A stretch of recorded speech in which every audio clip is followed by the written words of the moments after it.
എല്ലാവർക്കും നമസ്കാരം. ഇത് പ്ലാനിനെ കുറിച്ചിരുന്ന രണ്ടാമത്തെ ഒരു വീഡിയോ ആണ്. എന്നെ വീഡിയോ ഇട്ട് പരിചയമില്ലാത്തതിൻ്റെയും ഒരു പ്രസൻറ്റേഷൻ്റെ ഒക്കെ ഒരു കുറവുകളുണ്ടാകും. യൂട്യൂബ് അധികം യൂസ് ചെയ്യാത്ത ഒരാളാണ്. അപ്ലോഡ് ചെയ്യാത്ത അധികം വീഡിയോസ് ഒന്നും അപ്ലോഡ് ചെയ്യാറില്ല. അതുകൊണ്ട് തന്നെ അതിൻ്റെ കുറച്ച് കുറവുകൾ ഉണ്ടായിരിക്കും. പിന്നെ നമുക്ക് ഡയറക്റ്റ് പ്ലാനിലേക്ക് കിടക്കാം. ഇതൊരു 6 സെൻറ്റിൽ ചെയ്യാൻ പറ്റുന്ന ഒരു പ്ലാനാണ്. ഇതിൽ നമ്മൾ ഒരു സിറ്റ് ഔട്ടിൽ നിന്ന് നേരെ സിറ്റിംഗ് ഹാള്, അവിടുന്ന് ഡൈനിങ്ങിൽ നിന്ന് തന്നെ 2 ബെഡ്റൂം രണ്ടും അറ്റാച്ച്ഡാണ് കൊടുത്തിട്ടുള്ളത്.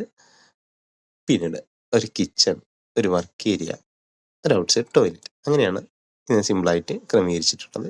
കൂടാതെ തന്നെ ഇതിൽ ഡൈനിങ്ങിൽ സ്റ്റെയർ കേസ് വരുന്നതിൻ്റെ ലാൻഡിങ് നമുക്കൊരു ഫാമിലി ലിവിങ് ആയിട്ട് കൂടെയാണ് ക്രമീകരിച്ചിട്ടുള്ളത്.